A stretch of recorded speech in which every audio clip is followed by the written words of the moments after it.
Hi, hello, ನಮಸ್ಕಾರ. Welcome back to the my channel. ಇವತ್ತೇನಪ್ಪ ಅಂದರೆ ಹಾವೇರಿ ಜಿಲ್ಲೆ ಅಧಿಕಾರಿ ಏನಪ್ಪ ಅಂದರೆ ಜಿಲ್ಲಾ ಅಧಿಕಾರಿಯಲ್ಲಿ ಹೊಸ ನೇಮಕಾತಿ ರಿಲೀಸ್ ಮಾಡಿದ್ದಾರೆ. ಓಕೆನಾ. ಈ ವಿಡಿಯೋದಲ್ಲಿ ಇದ್ರ ಬಗ್ಗೆ ಕಂಪ್ಲೀಟ್ ಆಗಿ ನೋಡ್ತಾ ಹೋಗೋಣ. ಓಕೆ. ನಾನು ನಿನ್ನೆ ವಿಡಿಯೋದಲ್ಲಿ ಏನಪ್ಪ ಅಂದರೆ ಬಳ್ಳಾರಿ ಜಿಲ್ಲೆಯ DC ಏನಪ್ಪ ಅಂದ್ರೆ ಕಚೇರಿಯಲ್ಲಿ STA FD ಹುದ್ದೆ ಖಾಲಿ ಇದೆ ಅಂತ ವಿಡಿಯೋ ಮಾಡಿದ್ದೆ. ಅದಿನ್ನೂ ಯಾರು ನೋಡಿಲ್ಲ, ಹೋಗಿ ನೋಡ್ಕೊಳ್ಳಿ. ಹಾಗೆ ಇನ್ನು ಯಾರು ಅಪ್ಲಿಕೇಶನ್ ಹಾಕಿಲ್ಲ, ಬೇಗ ಹೋಗಿ ಅಪ್ಲಿಕೇಶನ್ ಹಾಕಿ. ಓಕೆನಾ. ಆ ಅಪ್ಲಿಕೇಶನ್ ಆಗ ನಿಮಗೆ ಗೊತ್ತಾಯಿಲ್ಲ ಅಂದರೆ ನನ್ನ ಕಾಂಟ್ಯಾಕ್ಟ್ ಮಾಡಿ, ನಾನು ಯಾವ ಥರ ಅಪ್ಲಿಕೇಶನ್ ಹಾಕ್ಬೇಕಂತ ನಿಮಗೆ ತಿಳಿಸಿಕೊಡ್ತೀನಿ. ಓಕೆನಾ. ಈಗ ಈ ವಿಡಿಯೋದಲ್ಲಿ ನೋಡ್ತಾ ಹೋಗೋಣ. ಈಗ ಏನಪ್ಪ ಅಂದರೆ ಹಾವೇರಿ ಜಿಲ್ಲೆಯ ಜಿಲ್ಲಾಧಿಕಾರಿ ಏನಪ್ಪ ಅಂದರೆ ಕಚೇರಿ ನಿಮಗೆ ಹೊಸ ನೇಮಕಾತಿ ರಿಲೀಸ್ ಮಾಡಿದ್ದಾರೆ. ಓಕೆನಾ. ಇದ್ರ ಬಗ್ಗೆ ಪ್ರಮುಖ ವಿವರಗಳನ್ನು ನೋಡ್ತಾ ಹೋಗೋಣ. ಓಕೆ. ಸಂಸ್ಥೆ ಹೆಸರು ಬಂದ್ಬಿಟ್ಟು ಏನಪ್ಪಾ ಅಂದ್ರೆ ಜಿಲ್ಲಾ ಅಧಿಕಾರಿ ಕಚೇರಿ ಹಾವೇರಿ. ಇದು ಜಿಲ್ಲಾ ಅಧಿಕಾರಿ ಕಚೇರಿಗಳಿಂದ ನಿಮಗೆ ಹೊಸ ನೋಟಿಫಿಕೇಶನ್ ರಿಲೀಸ್ ಮಾಡಿದ್ದಾರೆ. ಓಕೆನಾ. ಹುದ್ದೆಗಳು ಬಂದ್ಬಿಟ್ಟು ಏನಪ್ಪಾ ಅಂದ್ರೆ ಪೌರ ಕಾರ್ಮಿಕ ಏನಪ್ಪಾ ಅಂದ್ರೆ ಸಿವಿಲ್ ವರ್ಕರಿಗೆ ಏನಪ್ಪಾ ನಮಗೆ ನೋಟಿಫಿಕೇಶನ್ ರಿಲೀಸ್ ಮಾಡಿದ್ದಾರೆ. ಹಾಗೆ ಒಟ್ಟು ಹುದ್ದೆಗಳು ಬಂದ್ಬಿಟ್ಟು ಎಷ್ಟಿದಾವಪ್ಪ ಅಂದ್ರೆ ಟೋಟಲ್ ಆಗಿ 73 ಹುದ್ದೆಗಳಲ್ಲಿ ಖಾಲಿ ಇದ್ದೇವೆ ಅಂತ ಇಲ್ಲಿ ನಾವು ನೋಡ್ತಾ ಹೋಗ್ಬೋದು. ಅದಾಗಿ ಮತ್ತೆ ಹುದ್ದೆಗಳ ಸ್ಥಳ ಬಂದ್ಬಿಟ್ಟು ನೀವು ಹಾವೇರಿ ನೀವು ಕೆಲಸ ಮಾಡ್ಬೇಕಂತ ಇಲ್ಲಿ ಕೊಟ್ಟಿದ್ದಾರೆ. ಓಕೆನಾ. ನೀವೇನು ದಾವಣಗೆರೆ, ಹರಿಹರ, ಹಾವೇರಿ, ರಾಣೆಬೆನ್ನೂರು ಕಡೆ ನೀವೇನು ಇದ್ರೆ ನೀವು ಆರಾಮಾಗಿ ಜಾಬಿಗೆ ನೀವು ಅಪ್ಲೈ ಮಾಡಬಹುದು. ಹಾಗೆ ಅಪ್ಲಿಕೇಶನ್ ಯಾವ ತರ ಹಾಕ್ಬೇಕಪ್ಪ ಅಂದ್ರೆ ಇದು ಯಾವುದೇ ತರ ಆನ್ಲೈನ್ ಅಪ್ಲಿಕೇಶನ್ ಹಾಕಲು ನಿಮಗೆ ಕರೆದಿಲ್ಲ. ಇದು ಅಪ್ಲಿಕೇಶನ್ ಹಾಕಲು ಕರೆದಿದ್ದು ಯಾವಾಗಪ್ಪ ಅಂದ್ರೆ ನೀವು ಆಫ್ಲೈನ್ ಇದಕ್ಕೆ ಅರ್ಜಿಯನ್ನ ಹಾಕ್ಬೇಕಂತ ಇಲ್ಲಿ ಕೊಟ್ಟಿದ್ದಾರೆ. ಓಕೆ.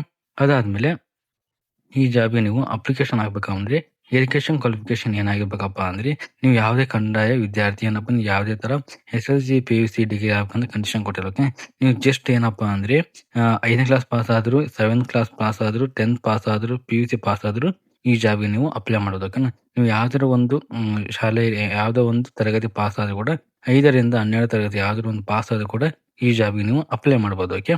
ಅದಾದ್ಮೇಲೆ ನೀವು ವಯೋಮಿತಿ ಎಷ್ಟಿರ್ಬೇಕಪ್ಪ ಈ ಜಾಬ್ಗೆ ಅಂದ್ರೆ ವಯೋಮಿತಿ ಬಂದ್ಬಿಟ್ಟು ಕನಿಷ್ಠ ಬಂದ್ಬಿಟ್ಟು 18 ವರ್ಷ ನೀವು ಆಗಿರಬೇಕು. ಓಕೆನಾ. ನೀವು 5th ಆಗಿದ್ರೆ 7th ಆಗಿದ್ರೆ ಈಗ ಆಗಿದ್ರೆ ಅಪ್ಲೈ ಮಾಡಕ್ ಬರಲ್ಲ. ನೀವು ಇದನ್ನೆಲ್ಲ ಮುಗಿಸಿ 18 ವರ್ಷ ಕಳೆದಿರಬೇಕು. ನಿಮಗೆ 18 ವರ್ಷ ಕಳೆದಿದ್ರೆ ಮಾತ್ರ ಈ ಜಾಬ್ಗೆ ನೀವು ಅಪ್ಲೈ ಮಾಡಕ್ಕೆ ಆಗುತ್ತೆ. ಆಮೇಲೆ ಗರಿಷ್ಠ ವಯಸ್ಸು ಬಂದ್ಬಿಟ್ಟು ಏನಪ್ಪಾ ಅಂದ್ರೆ ಲಾಸ್ಟ್ ಬಂದ್ಬಿಟ್ಟು 50 ವರ್ಷ ಒಳಗಿದ್ದವರು ಮಾತ್ರ ಈ ಜಾಬ್ಗೆ ನೀವು ಅಪ್ಲೈ ಮಾಡಬಹುದು. ಅದಾದ್ಮೇಲೆ ಏನಪ್ಪಾ ಅಂದ್ರೆ ಸರಿಲಿಕ್ಕೆ ಅಂದ್ರೆ 7 ಲಕ್ಷ ಎಷ್ಟು ಕೊಡ್ತಾರಪ್ಪ ಅಂದ್ರೆ ಈ ಸರ್ಕಾರದ ನಿಯಮ ಪ್ರಕಾರ ಅಂದ್ರೆ SC/ST ಕ್ಯಾಟಗರಿಗೆ 5 ವರ್ಷಗಳ ಕಾಲ 7 ಲಕ್ಷ ಕೊಡ್ತಾರೆ. ಅದಾದ್ಮೇಲೆ OBC ಕ್ಯಾಟಗರಿಗೆ 3 ವರ್ಷಗಳ ಕಾಲ ಏನಪ್ಪಾ ಅಂದ್ರೆ ನಿಮ್ಗೆ 7 ಲಕ್ಷ ಕೊಡ್ತಾ ಹೋಗ್ತಾರೆ. ಓಕೆನಾ. ಇದಿಷ್ಟೇನಪ್ಪಾ ಅಂದ್ರೆ ಸರ್ಕಾರದ ಪ್ರಕಾರ ಏನಪ್ಪಾ ಅಂದ್ರೆ ಸಡಿಲಿಕೆಯಲ್ಲಿ ನೀಡ್ತಾ ಹೋಗ್ತಾರೆ. ಅದಾದ್ಮೇಲೆ ಅರ್ಜಿ ಶುಲ್ಕ ಎಷ್ಟಿರುತ್ತಪ್ಪ ಈ ಜಾಬ್ಗೆ ಅಂದ್ರೆ ಇದಕ್ಕೆ ಯಾವುದೇ ತರ ಅರ್ಜಿ ಶುಲ್ಕ ಇರೋದಿಲ್ಲ. ಓಕೆನಾ. ನೀವು ಫ್ರೀ ಆಗಿ ಈ ಜಾಬ್ಗೆ ನೀವು ಅಪ್ಲೈ ಮಾಡಬಹುದು. ನಿಮ್ಗೆ ಇಂಟ್ರೆಸ್ಟ್ ಇದ್ರೆ ಈ ಜಾಬ್ಗೆ ಅಪ್ಲೈ ಮಾಡಿ. ಇಲ್ಲ ನಮ್ಗಿಲ್ಲ ಅಂದ್ರೆ ನೀವು DC ಹೊಸ STA FD ಬಿಟ್ಟಿದಲ್ಲೋ ಅದಕ್ಕೆ ನೀವು ಅಪ್ಲೈ ಮಾಡಬಹುದು. ಅದಾದ್ಮೇಲೆ ಯಾವ ತರ ಸೆಲೆಕ್ಷನ್ ಮಾಡ್ತಾರಪ್ಪ ಅಂದ್ರೆ ಇದಕ್ಕೆ ಯಾವುದೇ ತರ ಎಕ್ಸಾಮ್ ನ ಕಂಡಕ್ಟ್ ಮಾಡೋದಿಲ್ಲ. ಓಕೆನಾ. ಇದಕ್ಕೆ ಯಾವುದೇ ತರ ಎಕ್ಸಾಮ್ ಇರೋದು ಜಸ್ಟ್ ಏನಪ್ಪಾ ಅಂದ್ರೆ ದಾಖಲಾತಿ ಅಂದ್ರೆ ನೀವು ಅಪ್ಲೋಡ್ ಮಾಡುವಂತ ಕೊಟ್ಟಿರುವ ದಾಖಲೆಗಳನ್ನು ಏನಪ್ಪಾ ಅಂದ್ರೆ ವೆರಿಫಿಕೇಶನ್ ಮಾಡ್ತಾರೆ. ಅಂದ್ರೆ ಡಾಕ್ಯುಮೆಂಟ್ ವೆರಿಫಿಕೇಶನ್ ಮಾಡ್ತಾರೆ. ಡಾಕ್ಯುಮೆಂಟ್ ವೆರಿಫಿಕೇಶನ್ ಪ್ರಕಾರ ಏನಪ್ಪಾ ನಿಮಗೆ ಸೆಲೆಕ್ಷನ್ ಮಾಡ್ತಾ ಹೋಗ್ತಾರೆ. ಅದಾದ್ಮೇಲೆ ಏನಪ್ಪಾ ಅಂದ್ರೆ ಅರ್ಜಿ ಪ್ರಾರಂಭ ದಿನಾಂಕ ಯಾವಾಗಪ್ಪ ಅಂದ್ರೆ ಅರ್ಜಿಯ ಪ್ರಾರಂಭ ದಿನಾಂಕ ಬಂದ್ಬಿಟ್ಟು ಏಪ್ರಿಲ್ 1ನೇ ತಾರೀಕು ಆಲ್ರೆಡಿ ಸ್ಟಾರ್ಟ್ ಆಗಿದೆ. ಅಪ್ಲಿಕೇಶನ್ ಬಂದ್ಬಿಟ್ಟು ಕೊನೆಯ ದಿನಾಂಕ ಬಂದು ಏಪ್ರಿಲ್ 30ನೇ ತಾರೀಕು ನಿಮ್ದು ಕೊನೆಯ ದಿನಾಂಕ ಆಗಿರುತ್ತೆ. ನಿಮಗೆ ಟೋಟಲ್ ಆಗಿ 1 ಮಂತ್ ಏನಪ್ಪಾ 1 ಮಂತ್ ನನಗೆ ಏನಪ್ಪಾ ಅಂದ್ರೆ ಅಪ್ಲಿಕೇಶನ್ ಆಗೋ ನಿಮಗೆ ಟೈಮ್ ಕೊಟ್ಟಿದ್ದಾರೆ. ನೀವು ಹೋಗಿ ಅಲ್ಲಿ ಅಪ್ಲೈ ಮಾಡಬಹುದು. ಅದಾದ್ಮೇಲೆ ಹುದ್ದೆಗಳ ಸ್ವಭಾವ ಬಂದ್ಬಿಟ್ಟು ಏನಪ್ಪಾ ಅಂದ್ರೆ ಇದು ಒಂದು ಏನಪ್ಪಾ ಅಂದ್ರೆ ನಿಮ್ಗೆ ಏನು ಮನೇಲಿ ಕುಂತಿರ್ತಿರೋ ಟೆಂಪರರಿ ಜಾಬ್ ಆಗಿರುತ್ತೆ. ಆಮೇಲೆ ಅವಧಿ ಬಂದ್ಬಿಟ್ಟು ನಿಮ್ಗೆ 1ರಿಂದ 7 ವರ್ಷಗಳ ಕಾಲ ಏನಪ್ಪಾ ನಿಮಗೆ ಅವಧಿ ಇಲ್ಲಿ ಕೊಟ್ಟಿರುತ್ತೆ. ಅದಾದ್ಮೇಲೆ ಅರ್ಜಿ ಸಲ್ಲಿಸಲು ಯಾವ ತರ ಅರ್ಜಿ ಸಲ್ಲಿಸಬೇಕಪ್ಪ ಅಂದ್ರೆ ನಿಮಗೆ ಡಿಸ್ಕ್ರಿಪ್ಷನ್ ಬಾಕ್ಸ್ ಅಲ್ಲಿ ಅಫಿಷಿಯಲ್ ವೆಬ್ಸೈಟ್ ಲಿಂಕ್ ಕೊಟ್ಟಿರ್ತೀನಿ. ಓಕೆನಾ. ಅಫಿಷಿಯಲ್ ವೆಬ್ಸೈಟ್ ಲಿಂಕ್ ನ ಕ್ಲಿಕ್ ಮಾಡ್ಕೊಂಡು ನೀವೇನಪ್ಪಾ ಅಂದ್ರೆ ಅಪ್ಲಿಕೇಶನ್ ಫಾರ್ಮ್ ಡೌನ್ಲೋಡ್ ಮಾಡ್ಕೊಂಡು ಅಪ್ಲಿಕೇಶನ್ ಫಾರ್ಮ್ ಕಂಪ್ಲೀಟ್ ಆಗಿ ಫಿಲ್ ಮಾಡ್ತಾ ಹೋಗಿ. ಫಿಲ್ ಮಾಡ್ತಾ ಆಮೇಲೆಪ್ಪ ಅಂದ್ರೆ ನಿಮಗೆ ಕೆಲವೊಂದು SSLC ಇದ್ರ ಮೇಲೆ ಅಪ್ಲೈ ಮಾಡ್ತಿದ್ದೀರಾ, ನೀವು SSLC PUC ಅದ್ರ ಮೇಲೆ ಅಪ್ಲೈ ಮಾಡಿದ್ರೆ ಅದನ್ನ ಮಾರ್ಕ್ಸ್ ಅನ್ನ ಅಟ್ಯಾಚ್ ಮಾಡಿ ನಿಮ್ ಕ್ಯಾಟಗರಿ, ನಿಮ್ದು ಆಧಾರ್ ಕಾರ್ಡು, ತಂದೆ ತಾಯಿ ಆಧಾರ್ ಕಾರ್ಡು, ನಿಮ್ದು ಕ್ಯಾಸ್ಟ್ ಸರ್ಟಿಫಿಕೇಟ್, ಹಾಗೆ ಫೋಟೋ ಸಿಗ್ನೇಚರ್ ಎಲ್ಲ ಅಟ್ಯಾಚ್ ಮಾಡಿ. ಓಕೆನಾ. ಅಟ್ಯಾಚ್ ಮಾಡಿ ನೀವೇನಪ್ಪಾ ಅಂದ್ರೆ ನೀವು ಪೋಸ್ಟ್ ಮುಖಾಂತರ ಕಳಿಸಬಹುದು. ಓಕೆನಾ. ನೀವು ಬೇರೆ ಕಡೆ ಇದ್ರೆ ಪೋಸ್ಟ್ ಮುಖಾಂತರ ಕಳಿಸಬಹುದು. ಓಕೆನಾ. ಅದು ಯಾವ ತರ ಕಳಿಸೋ ಅಡ್ರೆಸ್ ಕೊಡ್ತೀನಿ. ಅದಾದ್ಮೇಲೆ ನೀವೇನಾದ್ರು ರಾಣೆಬೆನ್ನೂರು, ಹಾವೇರಿ, ಹರಿಹರ ಇದ್ರೆ ನೀವು ಹೋಗಿ ಜಿಲ್ಲಾ ಕಚೇರಿ ಹೋಗಿ ನೀವು ಕೊಟ್ಟು ಬರ್ಬೋದು. ಓಕೆನಾ. ಇದು ಈ ತರ ಇರುತ್ತೆ.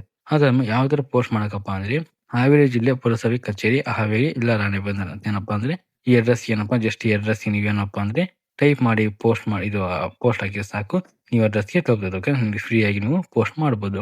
ಅದಾದ್ಮೇಲೆ ಈಗ ನಿಮ್ಗೆ ಇದು ಅಫಿಷಿಯಲ್ ಆಗಿ ಏನಪ್ಪಾ ಅಂದ್ರೆ ಲಿಂಕ್ ಕೂಡ ನೋಟಿಫಿಕೇಶನ್ ಲಿಂಕ್ ಕೂಡ ಇಲ್ಲಿ ಕೊಟ್ಟಿರ್ತೀನಿ. ಇದನ್ನ ಕ್ಲಿಕ್ ಮಾಡಿ ಓದ್ಕೋಬಹುದು. ಹಾಗೆ ಇದು ಇನ್ನಕ್ಕಿಂತ ಜಾಸ್ತಿ ನಿಮ್ಗೆ ಮಾಹಿತಿ ಬೇಕಂದ್ರೆ ಇದು ಅದನ್ನ ಕೂಡ ಲಿಂಕ್ ಕೊಟ್ಟಿರ್ತೀನಿ, ವೆಬ್ಸೈಟ್ ಲಿಂಕ್. ಇಲ್ಲಿ ಹೋಗಿ ನೀವು ಸರ್ಚ್ ಮಾಡ್ಕೊಂಡು ನೋಡ್ತಾ ಹೋಗ್ಬೋದು. ಓಕೆ. ಅದಾದ್ಮೇಲೆ ಮುಖ್ಯ ಸೂಚನೆ ಬಂದ್ಬಿಟ್ಟು ಏನಪ್ಪಾ ಅಂದ್ರೆ ಈ ಹುದ್ದೆಯ ಸ್ಥಾಯಿ ಸರ್ಕಾರಿ ಉದ್ಯೋಗ ಅಲ್ಲ, ಗುತ್ತಿಗೆ ಆಧಾರದ ಮೇಲೆ ನಿಮಗೆ ನೀಡಲಾಗುತ್ತೆ. ಇದೇನಪ್ಪಾ ಅಂದ್ರೆ ಸರ್ಕಾರಿ ಪರ್ಮನೆಂಟ್ ಜಾಬ್ ಅಲ್ಲ, ಇದು ಗುತ್ತಿಗೆ ಪ್ರಕಾರ ನಿಮ್ಗೆ ಏನಪ್ಪಾ ಅಂದ್ರೆ ಜಸ್ಟ್ ನಿಮ್ಗೆ ಟೈಮ್ ಪರ್ಮನೆಂಟ್ ಜಾಬ್ ಅಲ್ಲ, ಜಸ್ಟ್ ನಿಮಗೆ ಮನೇಲಿ ಕೂರೋ ಬದಲಿ ಈ ಜಾಬ್ ನ ಮಾಡಬಹುದು. ಓಕೆನಾ. ನಿಮ್ಮ ಸಲಹೆ ಏನಪ್ಪಾ ಅಂದ್ರೆ ಇದು ಕಡಿಮೆ ಮಟ್ಟದ ಕೆಲಸವಾಗಿದ್ದು ತಕ್ಷಣ ಕೆಲಸ ಬೇಕಿದ್ರೆ ಮಾರ್ಗದರ್ಶಿಸಿ. ಏನಪ್ಪಾ ಅಂದ್ರೆ ಇದು ಜಸ್ಟ್ ಕಡಿಮೆ ಮಟ್ಟದ ಕೆಲಸ ಆಗಿರುತ್ತೆ. ಓಕೆನಾ. ಅಂದ್ರೆ ಸ್ವಲ್ಪ ಕೆಲಸ ಆಗಿರುತ್ತೆ. ನಿಮ್ಗೆ ಜಸ್ಟ್ ಈಗ ಮನೇಲಿ ಕುಂತು ಏನು ಜಾಬ್ ಇಲ್ಲ ಅಂದ್ರೆ ಈ ಜಾಬ್ಗೆ ಅರ್ಜಿ ಸಲ್ಲಿಸಿ ನೀವು ಆರಾಮಾಗಿ ಸ್ವಲ್ಪ ಒಂದು 5-6 ತಿಂಗಳು ಕೆಲಸ ಮಾಡ್ಬೋದು. ಓಕೆನಾ. ಇದೇನಪ್ಪಾ ಅಂದ್ರೆ ಈ ಜಾಬ್ ಬಗ್ಗೆ ಕಂಪ್ಲೀಟ್ ಆಗಿ ವಿವರ ಆಗಿತ್ತು. ಅದಾದ್ಮೇಲೆ ಈ ವಿಡಿಯೋ ನಿಮ್ಗೆ ಇಷ್ಟ ಆಗಿದ್ರೆ ಪ್ಲೀಸ್ ನನ್ನ ಚಾನಲ್ ಸಬ್ಸ್ಕ್ರೈಬ್ ಮಾಡಿ, ಲೈಕ್ ಮಾಡಿ, ಕಮೆಂಟ್ ಮಾಡಿ, ಹಾಗೆ ಶೇರ್ ಮಾಡ್ತಾ ಹೋಗಿ. ಓಕೆನಾ. ನಿಮ್ಗೇನು ಡೌಟ್ ಇದ್ರೆ ಕಮೆಂಟ್ ಬಾಕ್ಸ್ ಅಲ್ಲಿ ಕಮೆಂಟ್ ಮಾಡಿ, ನಾನು ನಿಮಗೆ ರಿಪ್ಲೈ ಕೊಡ್ತಾ ಹೋಗ್ತೀನಿ. ಓಕೆ.